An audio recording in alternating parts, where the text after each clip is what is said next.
Debo abandonar el cuerpo. ¿Qué forma más preciosa de poder expresar cómo vamos a morir? No dice porque ya voy a entregar los tenis o porque ya me voy a morir, como muchas veces lo expresamos en diferentes naciones, sino que de una forma muy bíblica y muy espiritual, la Biblia nos muestra que la muerte es simplemente salirnos de un envase, salirnos de un tabernáculo, porque aquí la palabra cuerpo es esquena en el griego, que es la palabra tabernáculo. Pedro estaba consciente de dos cosas. En primer lugar, en su primera carta nos habla de los últimos días y que el fin se acerca. Y en su segunda carta se refiere al tiempo que ya le quedaba tan corto de vida. En otras palabras, Pedro nos está diciendo: Dios me ha mostrado que mi vida en este mundo es muy corta. Él sabía que muy pronto el Señor se lo iba a llevar a casa, como a ti también y como a mí también. Y nuestra vida pasó como el vapor, que aparece y desaparece de repente.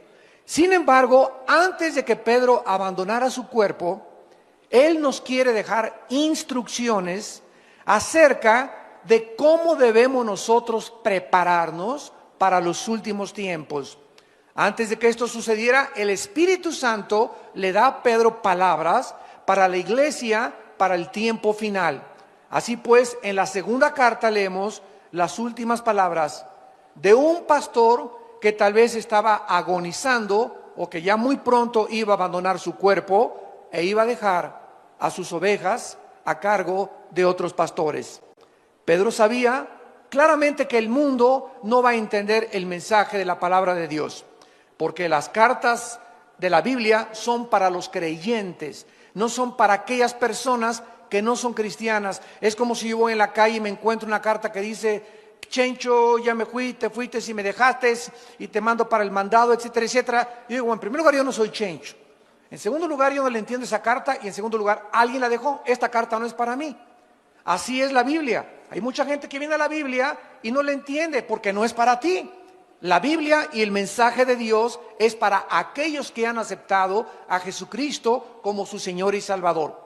Porque solo ellos, que somos los que formamos la familia de Dios, somos los que comenzamos a entender las palabras del Espíritu Santo. Pedro sabía que el mundo no lo iba a creer, por eso escribe estas cartas a los creyentes. Esto es un mensaje de advertencia también, porque en su segunda carta, capítulo 2, versículo 1, comienza a prevenirnos de las cosas que vamos a enfrentar. Hubo también falsos profetas, escribe Pedro, entre el pueblo, como habrá entre ustedes falsos maestros, que introducirán encubiertamente herejías destructoras. Pedro nos advierte: no se espanten, no se alarmen de la cantidad de falsos predicadores, de falsos maestros, de falsas profecías que dicen que hablan en el nombre del Señor y que ustedes las van a escuchar. Porque así sucedió en el Antiguo Testamento. Y aún negarán, dice, al Señor que los rescató, atrayendo sobre sí mismos destrucción repentina. Y muchos seguirán sus disoluciones, por causa de los cuales el camino de la verdad será blasfemado. O sea, va a haber también muchas conductas, falta de integridad, falta de honestidad, por las cuales muchos cristianos, por la forma como viven sus familias, se van a burlar del cristianismo. Y dice el versículo 3, y por avaricia van a hacer mercadería de ustedes con palabras fingidas. Sobre los tales, ya de largo tiempo la condenación no se tarda y su perdición no se duerme. Dice Pedro que habrá falsos maestros, falsos profetas, que habrá personas que vayan a escandalizar a la gente y que además va a convertir el evangelio en un mercado. En otras palabras, van a comenzar a cobrar por escuchar el evangelio. Los predicadores van a comenzar a cobrar los músicos van a comenzar a cobrar, y como yo he viajado ahorita casi por todo Estados Unidos diciéndoles a los líderes, si ustedes tienen a una banda de músicos o a un predicador que les fija un precio, no lo vuelvan jamás a invitar, porque son mercenarios del Evangelio de Jesucristo. No podemos nosotros más que presentar gratuitamente el Evangelio de la gracia de Dios. Pero ahora ya vemos en la televisión que te mandan sobres. Hace poco hay un predicador la semana pasada, no lo van a creer, pero esto fue lo que dijo. Tenemos un déficit de $3 millones en nuestra organización. Necesito que ahorita saquen un sobre y le pongan atrás del sobre, pongan su ofrenda y pónganle atrás del sobre deuda cancelada. Porque en el momento en que ustedes me entreguen su sobre, otra persona y yo vamos a orar por este sobre para que todas tus deudas sean canceladas. Y además vamos a orar para que Dios te abra los tesoros escondidos. Yo estaba con mi esposa, lo vimos hace 4 días en la televisión en Estados Unidos, y yo le decía a mi esposa, ¿cómo es posible que nadie se levante y les diga, cómo es posible que le puedan creer ese falso profeta? ¿Cómo es posible que le puedan prometer a una persona que si tú das, todas tus deudas van a ser canceladas? Es increíble la forma como están esquilmando y como están tratando de presentar el Evangelio de Cristo. En el capítulo 3, 2 de Pedro 3, dice Pedro en el versículo del 10 al 12, pero el día del Señor vendrá como ladrón en la noche, en el cual los cielos pasarán con gran estruendo, los elementos ardiendo serán deshechos, y la tierra y las obras que en ella hay serán quemadas. Puesto que todas estas cosas han de ser deshechas, ¿cómo no debéis vosotros andar en santa y piadosa manera de vivir, esperando y apresurándoos para la venida del día de Dios, en el cual los cielos encendiéndose serán deshechos, los elementos siendo quemados se fundirán, pero nosotros esperamos, según sus promesas, cielos nuevos y tierra nueva, en los cuales mora la justicia. Como cristianos, nosotros creemos las palabras de Dios acerca de los tiempos finales y estamos recibiendo, amados santos, actualmente advertencias muy fuertes. Advertencias muy fuertes, y todo aquello que el mundo había hecho hasta estos tiempos va a comenzar a ser sacudido por Dios. Los banqueros robaron a la gente, principalmente la clase media baja alta, con tantos intereses de las casas, de las tarjetas de crédito, y dijo Dios, basta. Ya no van ustedes a explotar a la gente. Lean ustedes Santiago 5, ya dice claramente, el jornal de los obreros ha llegado a Jehová de los ejércitos, porque los han explotado y se han aprovechado. Un grupo muy pequeño en el mundo, un monopolio que se hicieron de multimillonarios para explotar a todos los demás, hasta que llegaron a la misma quiebra. Y estaba tan interconectadas las naciones en el mundo con los Estados Unidos de Norteamérica, que cuando cayó Estados Unidos, está cayendo la economía mundial. ¿Por qué? Para que se cumpla la palabra de Dios, que el mundo se dirige a una economía global. Muy pronto, escúchenme ustedes, no lo digo yo, lo dice la Biblia, vamos a tener una moneda tal vez internacional, y los primeros pasos van a ser que no va a ser el peso, ni el dólar canadiense. Se va a unir Canadá, Estados Unidos y México con una sola moneda. Se van a unir después el euro con otra sola moneda, y hasta que el anticristo surja será una moneda internacional. Y después viene la marca de la bestia, donde nadie podrá comprar ni vender sin tener el número 666. El mundo se dirige con una velocidad vertiginosa y acelerada a los tiempos finales. Y Dios está sacudiendo lo que más le duele a la gente, el dios del oro y la diosa del sexo. Son los dos dioses ante los cuales el mundo se ha inclinado actualmente. Han adorado al oro, han adorado al dinero, y Dios nos ha dicho a nosotros, ustedes no se afanen por vuestra vida. ¿Qué han de comer? ¿Qué han de beber? ¿Dónde han de dormir? Búsquenme, para que no se llenen sus corazones de glotonería y de los afanes de esta vida, y el día los sorprenda como ladrón. ¿Cómo debemos entonces prepararnos para estos tiempos que estamos viviendo? Es normal pensar, es lógico cómo vamos a sobrevivir, los tiempos amenazadores que estamos enfrentando. Cuando las tormentas comiencen a azotar más fuerte y comience a llegar a tu vida, toda esperanza comience a escaparse de recuperación, como los que perdieron sus casas en Galveston, Texas, en Nueva Orleans, los que están sufriendo el incendio de sus casas en California, los tsunamis, los huracanes. Cuando llegue una devastación a tu vida, donde pierdas el trabajo y pierdas las cosas que tú crees que para ti eran lo más importante, entonces, ¿qué es lo que vas a hacer acerca de tu vida y de tu familia? ¿Qué vas a hacer acerca de tu trabajo, de tu casa, de tu comida y de tu ropa? Creo que esto es una preocupación lógica y legítima de todo creyente, pero de una manera asombrosa. Pedro no nos ofrece ningún consejo acerca de cómo prepararnos financieramente.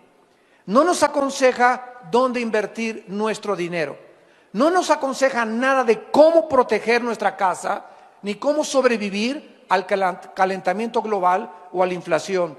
¿Por qué? Vamos a ver enseguida los 4 consejos que nos ofrece el apóstol Pedro. Número 1. La primera cosa que debemos hacer para prepararnos para los tiempos que estamos viviendo es confiar en la fidelidad de Dios. Número 1.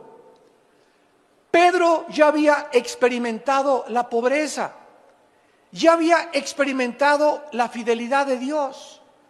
Cuando seguían a Jesucristo, Cristo les enseñó a que no se preocuparan dónde iban a dormir al otro día, si iban a traer tortas, si iban a traer sándwiches, si iban a tener comida, porque ellos donde les agarraba la noche, ahí dormían.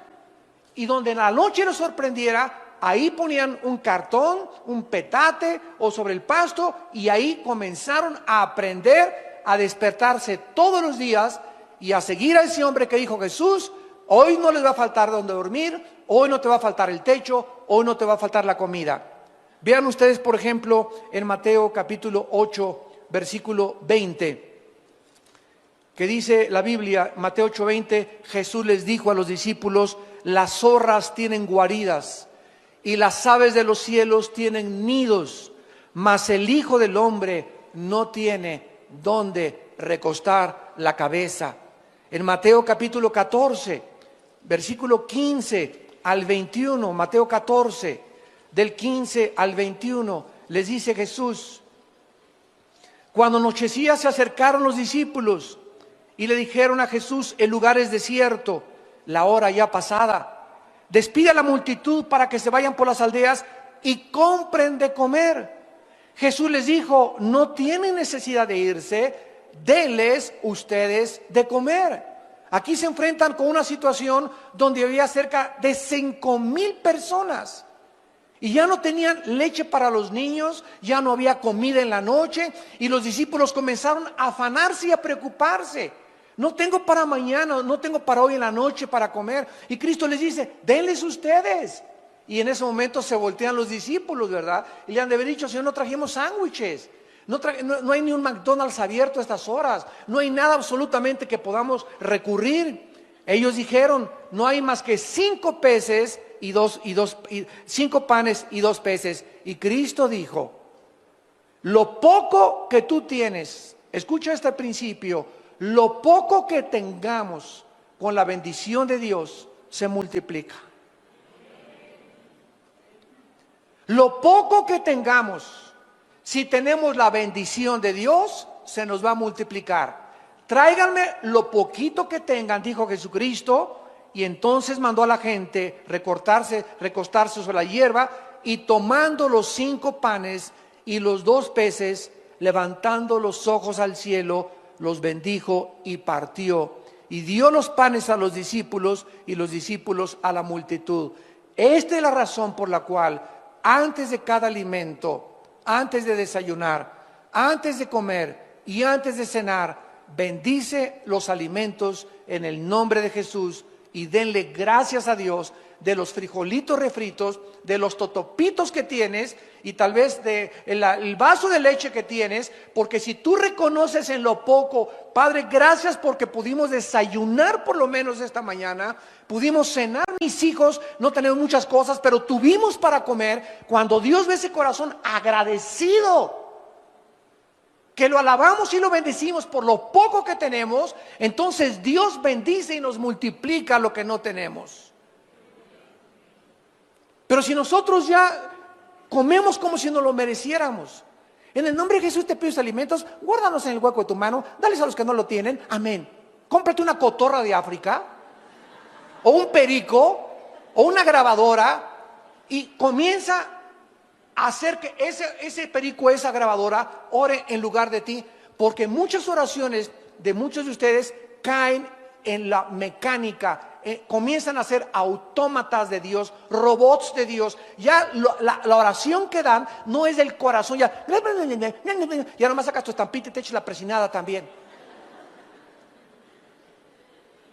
Tenemos que sentir en el corazón, Padre, gracias por este pollo, gracias por este tibón, gracias por estos cornflakes, gracias por lo que nos das. No perdamos el sentimiento de la gratitud. Es horrible comenzar a vivir creyendo que lo que tenemos no lo merecemos. Gracias por este día, Padre. Gracias porque llegué al aeropuerto, Padre. Gracias porque me guardaste. Gracias por este día, Señor. Nos acostamos con el corazón lleno de gratitud. Y eso es lo que Dios está pidiéndonos. Que no nos olvidemos de que tenemos la vida, estamos respirando y tenemos que comer. En Mateo 17, versículo 24... llegaron a Capernaum y vinieron Pedro y los que cobraban las 2 dracmas, Mateo 17, 24. Y le dijeron, vuestro maestro no paga impuestos, o sea, no paga las 2 dracmas. Él dijo, sí. Y al entrar en la casa, Jesús le habló primero diciendo, ¿qué te parece, Simón? Los reyes de la tierra, ¿de quiénes cobran los tributos o los impuestos? ¿De sus hijos o de los extraños? Pedro le respondió, de los extraños. Jesús le dijo, luego los hijos están exentos. Sin embargo, para no ofenderles, ve al mar, echa el anzuelo y el primer pez que saques, tómalo, y al abrirle la boca hallarás un estatero, que es una moneda que correspondía a 4 dracmas. Un estatero, tómalo y dáselo por mí y por ti. Cuando ellos necesitaban comer, Dios lo multiplicaba.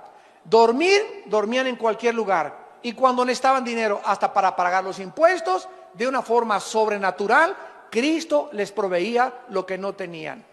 ¿Se imaginan ustedes el control de Jesús, que hizo los cielos, la tierra, los peces, los animales, los moscos, los insectos, las estrellas, los planetas? Y cuando viene a esta tierra nos muestra que Él era el que tenía el control del universo, al decirle a Pedro, hay un pez que te va a obedecer, y el que va a morder el anzuelo trae dentro un dracma que alguien tiró y se lo comió.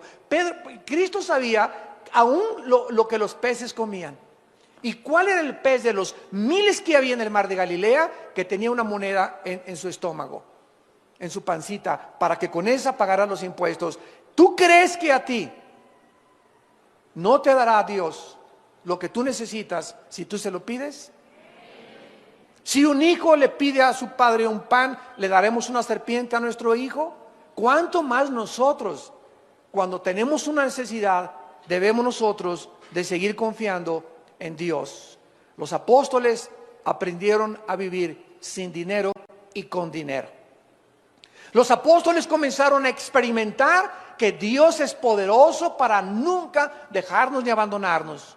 Sabían lo que significaba dormir bajo las estrellas, sin cama ni almohadas. Siguieron a Jesús sin tener un empleo fijo ni promesas de dinero alguno. Solo eran dueños de la ropa que traían y de las sandalias que traían puestas. Y tú tienes 3 pares de tenis, tienes 2 pares de jeans, tienes 3 camisas, ya vas de gane. Tienes un techo, no estás a la intemperie durmiendo. Tienes un jacalito donde duermes arriba de un petate. Tienes un horno ahí para que te caliente. En otras palabras, los discípulos aprendieron a confiar en la provisión diaria de Dios para todas sus necesidades. Esto es lo que nosotros tenemos que aprender. En Filipenses capítulo 4, Filipenses capítulo 4, versículos del 11 al 13, el apóstol Pablo, al igual que Pedro, nos escribe estas palabras. Filipenses 4, del 11 al 13. Y dice el apóstol Pablo: no lo digo porque tenga escasez, pues he aprendido ¿a qué? ¿Cuál es la clave para ser feliz?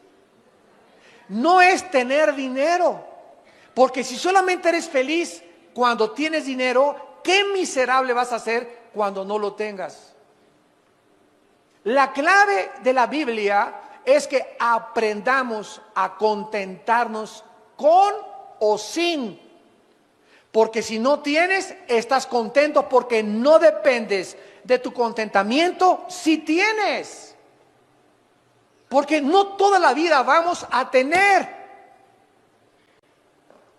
Yo recuerdo cuando yo inicié el ministerio en 1979. Me fui casi 4 o 5 años de misionero a la sierra de Guerrero y de Oaxaca. Y durante 3 años anduve en la sierra con los indígenas durmiendo en petates, en casas de adobe, en pueblos de leprosos. No teníamos para comer, comíamos lo que pescaba yo en el mar. Y lo que arrancábamos, los mangos que arrancábamos de los árboles, esa era la comida de mi familia durante 4 o 5 años. Y nunca dejamos de comer mangos, nunca dejamos de comer manzanas, y siempre pescaba algo en el mar para llegar y hacer un pez o 2 peces, y comimos pescado durante 4 o 5 años porque éramos tan pobres que no teníamos. Mi primer coche lo compré hasta 1987, una combi que un hermano me regaló en México. Y andaba en México en las camionetas y en las peceras para acá y para allá, en la lluvia, dando estudios con las iglesias, etcétera, etcétera. No todo lo tenemos hasta ahorita. Pero han pasado 30 años del ministerio y me he dado cuenta que nos usó a nosotros a Dios para abrir el camino y para enseñarnos precisamente a que nada nos debe detener. Dios me enseñó y aprendí a contentarme cualquiera que sea mi situación. Si ahora soy pobre, ya no le voy a tener miedo a la pobreza, porque ya sé lo que es ser pobre. Ya aprendí que cuando estaba con él era contento, y me acuerdo que llegaba a la casa y cantábamos himnos, y con una vela hasta las 3 de la mañana estudiaba teología, porque ni luz teníamos en la cabañita que vivíamos en Acapulco, en una montaña. Entonces yo me río de ver hacia ahí la pobreza, me río porque ya he aprendido a contentarme y no me hace falta que no tener. Y es lo que muchos desgraciadamente no han podido aprender. Crían a sus hijos como niños pirrurations. Y les dan reloj ya a los 12 años y a los 15 años su coche, etcétera, etcétera. Y estamos criando una generación de chavos perruris que no saben lo que es sufrir y no saben lo que es ganarse el pan con el sudor de su frente. Y es cuando nosotros se casan a los 24, 25 años de edad y ya quieren tener su Sony Trinitron, tienen que tener alfombras persas, persianas de Liverpool y de Palacio de Hierro, y quieren tener todo. Y si no lo tienen, se suicidan o roban o se divorcian, porque mi mamá me crió en camas de sábanas de seda. Y comíamos puro caviar y comíamos puro chivo importado.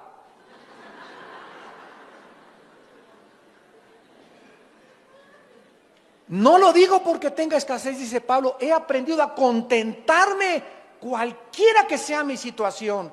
Y por eso a muchos de ustedes han perdido el trabajo o han perdido lo que tienen, porque Dios les quiere enseñar. Dios no te ha abandonado. Dios quiere enseñarte que en esa pobreza que estás y en esa pérdida de trabajo, Él sigue siendo Dios. Y no te va a dejar ni te va a abandonar. Y cuando recuperes otra vez lo que perdiste, te vas a acordar que no te faltó por lo menos de comer. Y no te faltó techo, y no te faltó tampoco tu familia. Porque eso es el tesoro más grande que tenemos. Mientras tengamos la familia, lo tenemos todo.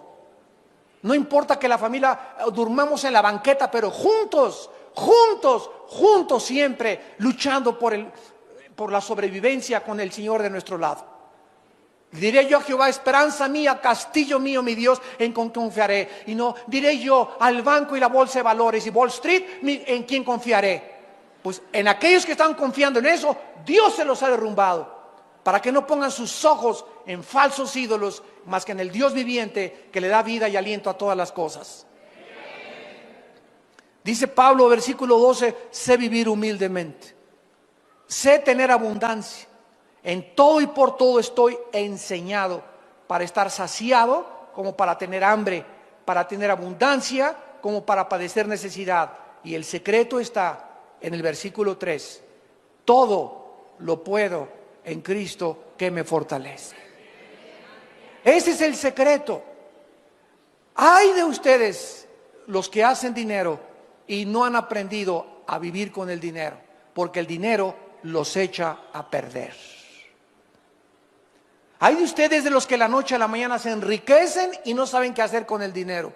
Y en lugar de entender el propósito por el cual Dios nos da el dinero, comienzan a hacer dinero y se olvidan de Dios y comienzan a tener más gastos y más lujos, y el club y la familia Pompidou y la familia Richelieu, etcétera, etcétera, y comienzas a alejarte de Dios y alejarte del discipulado. Ni diplomados tomas. ¿Por qué? Porque comienzas por los afanes de la vida, porque no habías aprendido a vivir con dinero.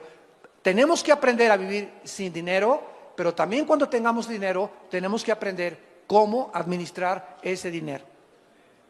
Porque si ese dinero que tienes tú ahorita, tú no sabes con qué propósito Dios te lo dio y crees que es para ti, entonces algún día te comenzará a faltar y te dirá Dios: acuérdate que yo deshago como polilla lo más apreciado del ser humano. En segundo lugar, el segundo consejo que se nos da es no preocuparnos por las cosas materiales. ¿Saben lo que significa la palabra preocuparse? Pre es antes, ocuparse es poner atención. Una persona preocupona es una persona que está antes de que suceda algo, ocupándose o concentrando su atención en algo que no ha sucedido. ¿Y mañana qué como? ¿Y qué no se pasó mañana? Hoy, pero si todavía no llega mañana. Todavía ni siquiera. Estamos apenas a las 10 de la mañana, a las 11 de la mañana, y ya estás preocupada por tu lavadora y por tu trabajo. Ahorita disfruta tu pollito y gloria a Dios, tú en la iglesia. A lo mejor ahorita viene por nosotros el Señor a la 1.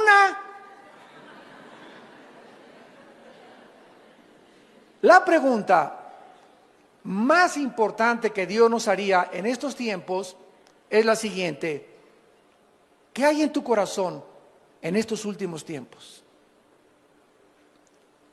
¿Preocupación por el dinero? ¿Por tus inversiones? ¿Por la caída de la bolsa de valores? ¿Por tu salud? ¿Por tu futuro? ¿Por tu familia? ¿Qué está en este momento, en estos tiempos, llenando tu corazón? ¿Qué es lo que más te preocupa en estos tiempos? ¿En qué te estás convirtiendo, dice Dios en esta tarde? Y ustedes que nos ven por la televisión, ¿en qué te estás convirtiendo mientras más rápido nos acercamos a los tiempos finales? ¿En una persona avariciosa, ambiciosa, preocupada por el dinero? ¿Una persona llena de ansiedad y de estrés y de cosas que aún no suceden? ¿En qué te estás convirtiendo? Analiza tu corazón a la luz de los tiempos que estamos viviendo. El rey Salomón escribió en Proverbios capítulo 18, versículo 11. Proverbios 18, 11. Las riquezas del rico son su ciudad fortificada y como un muro alto en su imaginación. O sea, los ricos piensan así, dice Dios. Y esto lo escribió el hombre más sabio que ha existido en la historia después de Cristo, el rey Salomón. Los ricos así piensan: mientras yo tenga 1 millón o 2 millones de dólares, mientras yo tenga 1 o 2 propiedades, mientras sea dueño de una casa, mientras tenga mis inversiones, estoy tranquilo. Y dice Dios, es la obra de tu imaginación nada más.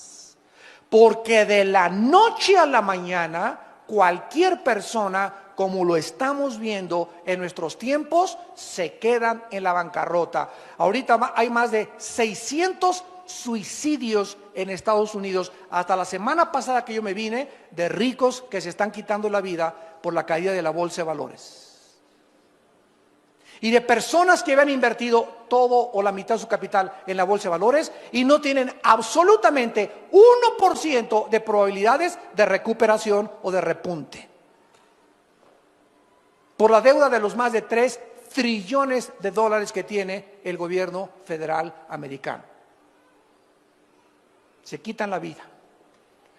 ¿Por qué? Porque aprendieron a vivir confiados mientras tenían, y cuando no tenían, no tienen propósito ni razón para seguir viviendo. En Proverbios capítulo 23, el rey Salomón continúa dándonos consejos y dice el versículo 4 y 5. Proverbios 23 del 4 al 5. No te afanes por hacerte rico. Sé prudente y desiste. ¿Has de poner tus ojos en las riquezas siendo ningunas? Porque se harán como alas de águila y volarán al cielo en septiembre del 2008. Ese es primera de Armando 2.1. Esto fue escrito hace 3000 años y ante nuestros ojos estamos viendo de qué manera Dios está quitando y derrumbando el becerro de oro.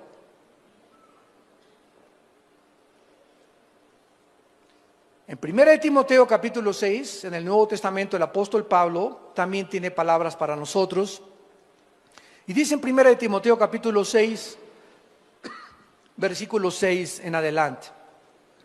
Pero gran ganancia es la piedad acompañada, otra vez igual que Pedro y que Pablo, contentamiento. Gran ganancia es la piedad acompañada de contentamiento. La palabra piedad, eusebia en el griego, significa la vida o vivir cerca de Dios. Tú vas a ganar, nunca vas a perder. Mientras tú vivas cerca de Dios, siempre vas a ganar. ¿Por qué? Porque cuando vivimos cerca de Dios, en su presencia hay plenitud de gozo. Los que viven cerca de Dios tienen que estar contentos, cualquiera que sea su situación. Porque viven alabando a Dios, dándole gracias a Dios, de que por lo menos tienen que comer, tienen guaraches que ponerse y tienen un petate donde echarse, donde acostarse. Porque nada hemos traído a este mundo y sin duda nada podremos sacar. Imagínate cualquier persona rica que nos escuche en este momento, que has guardado y échale y abonos y el dinero y hasta abajo el colchón, y de repente hoy te mueres un accidente, una embolia, un ataque al corazón y tú tenías dos propiedades, y cuando te entierran en el ataúd, ni el anillo que traes de casado te llevas. Todo se queda de la noche a la mañana y va a estar tu familia como alacranes peleándose la herencia. Ahí en el panteón van a comenzar los pleitos ya por ver quién tiene más herencia. Así es el corazón humano. ¿Y para qué lo que guardaste? Lo guardaste para que lo heredaran y se convirtiera en maldición en tus hijos y en mucha familia. Así que teniendo sustento y abrigo, estemos contentos por el amor de Dios. Teniendo sustento y abrigo, estemos contentos, porque los que quieren enriquecerse caen en tentación y lazo, y en muchas codicias necias y dañosas que hunden a los hombres en destrucción y perdición, porque raíz de todos los males es el amor al dinero. No dice que el dinero sea una maldición, dice que es el amor al dinero lo que es una maldición. Porque amando el dinero y codiciándolo, se extraviaron de la fe y fueron traspasados de muchos dolores. La raíz de todos los males es la ambición y la avaricia de guardar más de lo que tenemos. No está diciendo que los ricos no van a entrar al cielo, ni Dios está en contra que tú tengas un Ferrari el lunes y un Mercedes y un Lamborghini el miércoles. Si tienes y ganas 3 millones de dólares, te puedes dar ese lujo mientras le des a Dios proporcionalmente. Si ganas 3 millones de dólares, dale $1,500,000 a la obra. Y dice Dios, yo no tengo ningún empacho en que te quedes con $1,500,000 al mes. ¿Por qué? Porque veo que el dinero no es un ídolo para ti. No te has olvidado de mí, dice el Señor. Ese es el secreto del dinero. Pero cuando comenzamos a tener dinero y comenzamos a guardar de más, habiendo tantas necesidades, orfanatorios, que institutos, que comprar un edificio, etcétera, etcétera, y tú guardas y échale, y échale, y échale, es cuando Dios se enoja contra nosotros, porque nos convertimos en avariciosos, en codiciosos y en personas que vamos a ser algún día hundidas en perdición y maldición. Dice en Eclesiastés capítulo 5 en el Antiguo Testamento, después de Proverbios está Eclesiastés, y dice Salomón: el hombre más multimillonario que ha existido en toda la historia, Salomón. Nadie ha tenido más dinero que Salomón. Ni Howard Hughes, ¿verdad? Ni Bill Gates, ni Carlos Slim, ni ningún otro millonario actual se compara con las riquezas que tuvo Salomón. Y escuchen lo que dijo Salomón. Eclesiastés 5, versículo 10 en adelante. El que ama el dinero no se saciará de dinero, y el que ama el mucho tener no sacará fruto. Esto es vanidad. Cuando aumentan los bienes, también aumentan los que los consumen. Qué bien pues tendrá su dueño sino verlo con sus ojos. Dulce es el sueño del trabajador, coma mucho, coma poco, pero al rico no lo deja dormir la abundancia. Qué ironía del destino, ¿verdad? El campesino va y siembra su maicito y su caballito y su burrito, y en la noche... Pero el rico, mis inversiones, el cuento, la computadora, la laptop y esto y el otro. Y vemos, ¿verdad?, que aquel que no tiene nada, ¿de qué se preocupa que ve la bolsa de valores? ¿Y qué? Pero ¿quiénes son ahorita los que se están matando? ¿Quiénes son ahorita los que están suicidando? ¿Quiénes son ahorita los que están comprando Prozac, pastillas tranquilizantes, y le están entrando más a la coca y más al alcohol? ¿Quiénes? Aquellos que tenían puestos sus ojos y que amaban el dinero. Para ellos es esta maldición. Y dice el versículo 13, hay un mal doloroso que he visto debajo del sol, las riquezas guardadas por sus dueños para su mal, las cuales se pierden en malas ocupaciones, y a los hijos que engendraron, escucha, nada les queda en su mano. Jesús nos dejó consejos, amados santos de Dios, de cómo sobrevivir cuando la economía se derrumbara. No nos dejó consejos de cómo invertir ni qué guardar, sino que al contrario, nos dio instrucciones el Señor Jesucristo muy claras en Mateo capítulo 6. Y dice Mateo 6, el Señor Jesucristo, versículo 25, cuando ya hace 2000 años los apóstoles comenzaron: oye, ¿y si pierdo mi trabajo? Oye, ¿y si ya no tengo para mañana qué comer? ¿Y si el Señor Jesucristo nos deja? ¿Y si hoy en la noche no hay ningún Holiday Inn donde hospedarnos? ¿Y si no hay un restaurante abierto? Y comenzaron a usar una palabra que se llama afán. Afán, que es la palabra griega merima. Por tanto les digo, versículo 25, no os afanéis. ¿Qué significa afanar? Significa estar ansioso, preocupado, pensar continuamente o enfocado continuamente en el dinero o en lo de mañana, intranquilo, sin tener paz. Eso es lo que hace el amor al dinero. No os afanéis por vuestra vida. ¿Qué han de comer? ¿Qué han de beber? Ni por su cuerpo, ¿qué han de vestir? ¿No es la vida más que el alimento y el cuerpo más que el vestido? Pregúntate en esta tarde, ¿estoy vivo? Ahora, si estás vivo y yo estoy vivo, ¿a quién le debemos el aliento y la respiración? a Dios. O sea, Dios está consciente que estás vivo. Y si Dios está consciente que estás vivo, entonces, ¿no crees que también está consciente del zarape que traes? De los guaraches que traes, de la casa donde vives, de si tienes o no tienes para comer. Entonces, si Dios nos sigue dando la vida y amanecimos hoy, ¿por qué nos preocupamos en las cosas secundarias cuando lo más importante es vivir? Este es el mensaje de Cristo a nuestra conciencia. Miren las aves de los cielos, versículo 20, que no siembran, ni ciegan, ni recojan en graneros. Salte mañana en la mañana, dice Cristo, y asómate a ver los pajaritos. Ninguno de ellos tiene cuenta en Bancomer. Nunca encontrarás a los pajaritos haciendo un hoyo. Vamos por las lombricitas y vamos a guardar lombricitas aquí, a amontonar 5 o 6 lombricitas en la noche, y me voy a mi nido con mi pajarita, con mi esposita, con mis pajaritos, y ahí tenemos lombricitas por si mañana amanece y no tenemos lombricitas para mañana.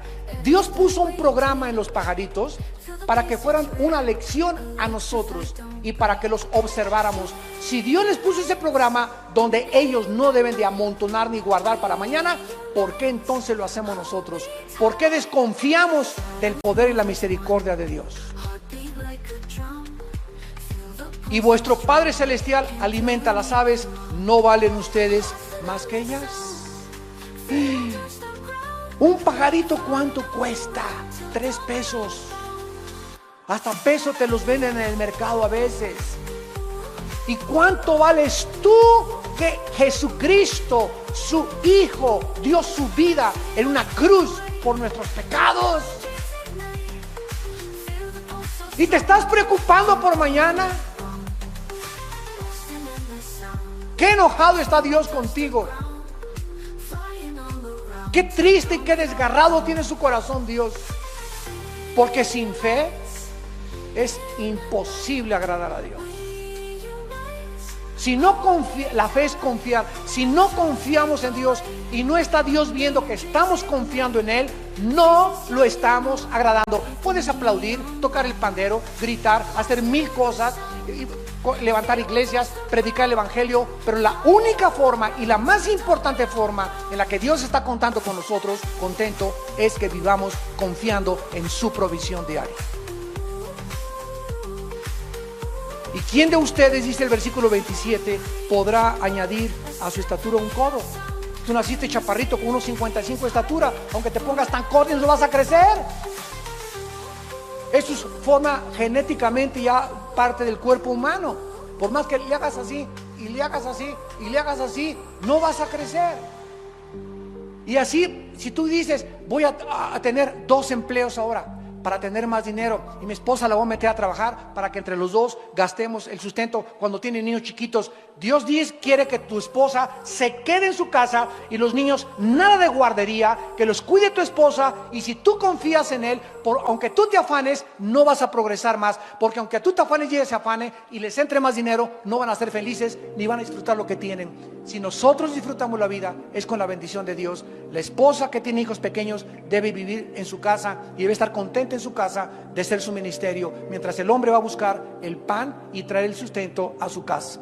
Y Dios va a prosperar tu trabajo y te va a dar otras oportunidades de trabajo y te va a aumentar el sueldo de tu trabajo y te va a dar más bendiciones cuando Él vea que confías en Él.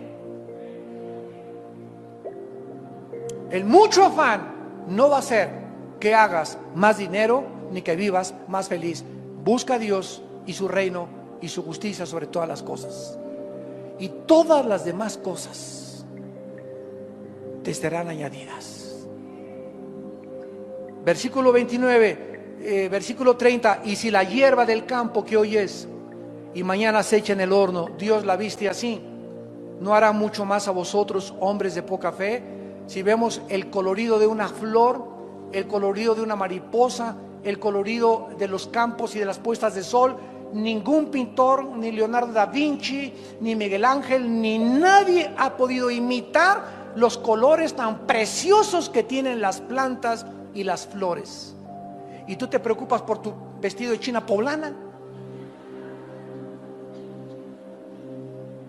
No os afanéis, pues, no estés intranquilo, no pierdas la paz, mantén la serenidad, guarda la tranquilidad en tu corazón. El Señor es mi guiador, Él es mi pastor, nada me faltará. En lugares delicados pastos me hará descansar. Confía en mí, dice el Señor. Este es el tiempo más precioso que la iglesia tiene para demostrar quiénes son los cristianos.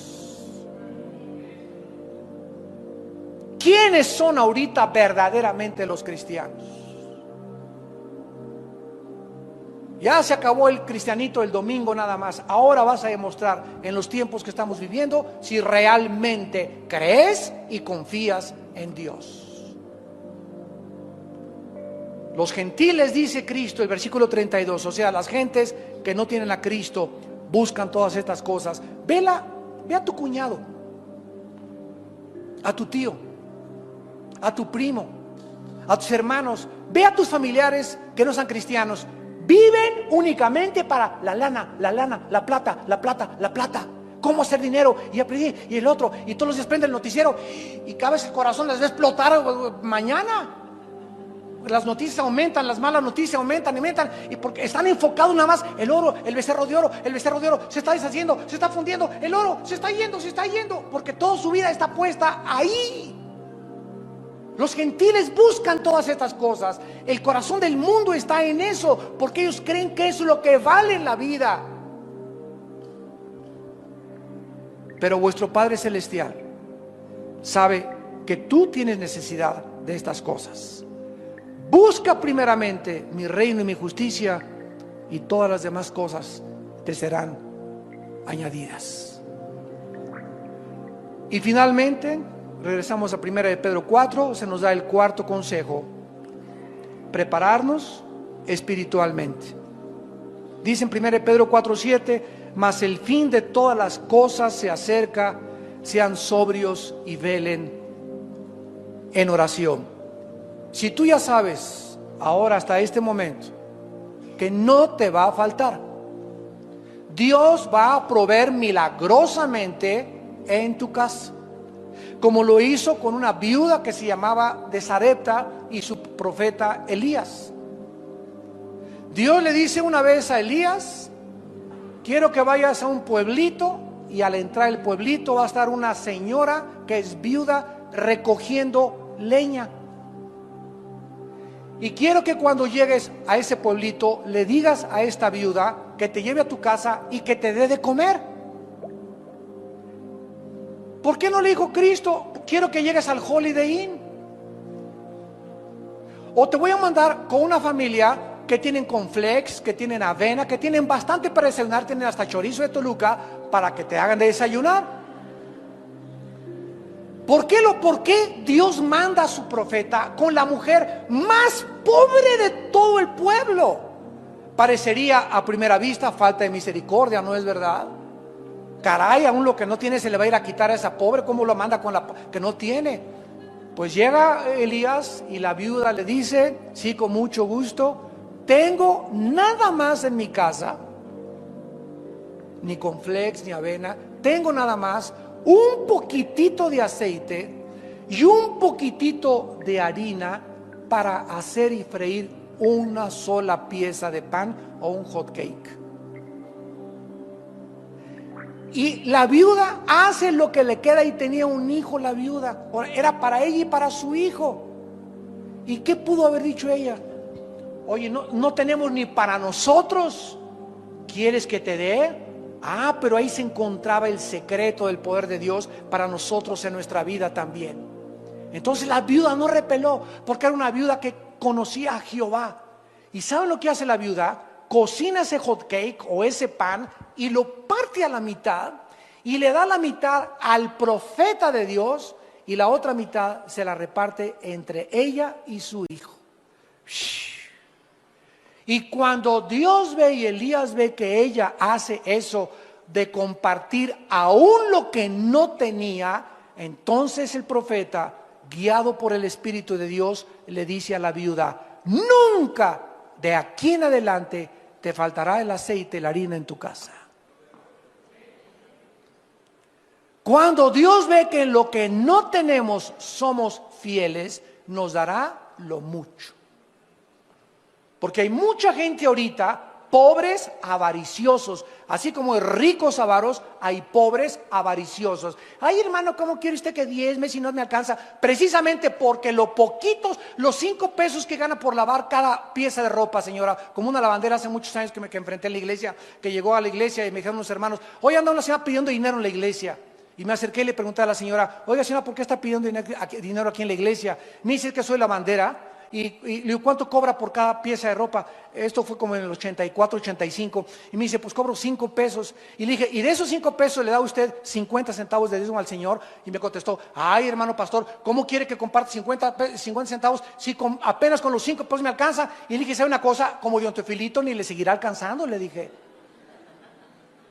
Oiga, pero ¿cómo quiere que diezme? Es que hasta los pobres siguen siendo pobres mientras más avaros sean.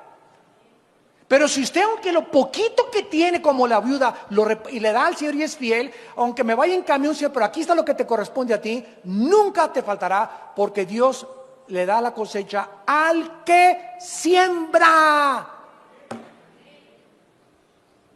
Lo que sembramos, recogemos. ¿Cuántos de ustedes están en la pobreza? ¿Cuántos de ustedes no tienen o no les alcanza porque son avaros? Y jamás le dan ni el diezmo al Señor, le dan limosna. Y ahorita es el tiempo de aprovechar de sembrar en el reino de Dios.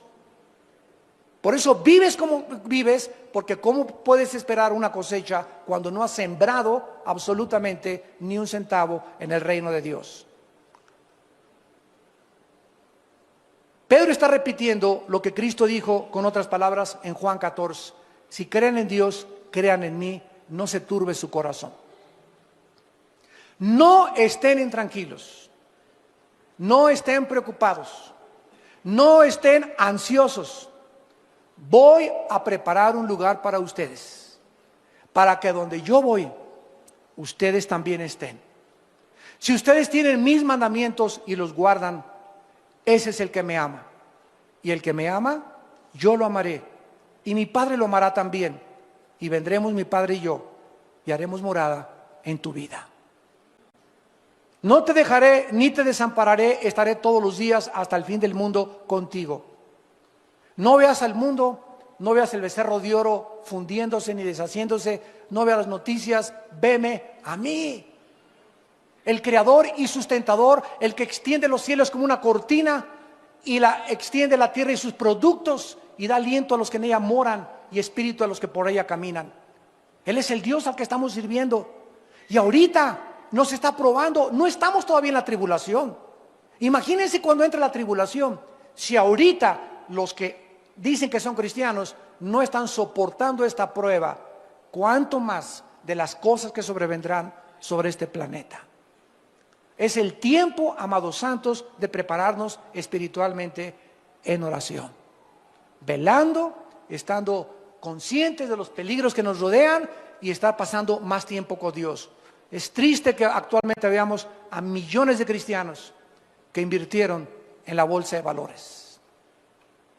Y esto no significa que Dios está en contra, no me vayan a malentender, de que invirtamos y tengamos ahorros. Dios no está en contra de que tengas ahorros, pero no que pongas tus ahorros en inversiones gigantescas como la bolsa de valores, con muchísimos más riesgos que los que tienes en el banco. Ahorita en Estados Unidos los que tienen una cuenta menores de $100,000, el banco les promete devolverle los $100,000. Si tienen más no se los promete. Así que están sacando todo el dinero que pueden de los bancos ahorita, ¿verdad? Entonces no está Dios en contra que tengas que tus 25,000, que tus 50, que tus 100,000 pesos ahorrados, o que ahorres 5 millones de pesos, mientras, escúchame, en la misma proporción le des al reino de Dios.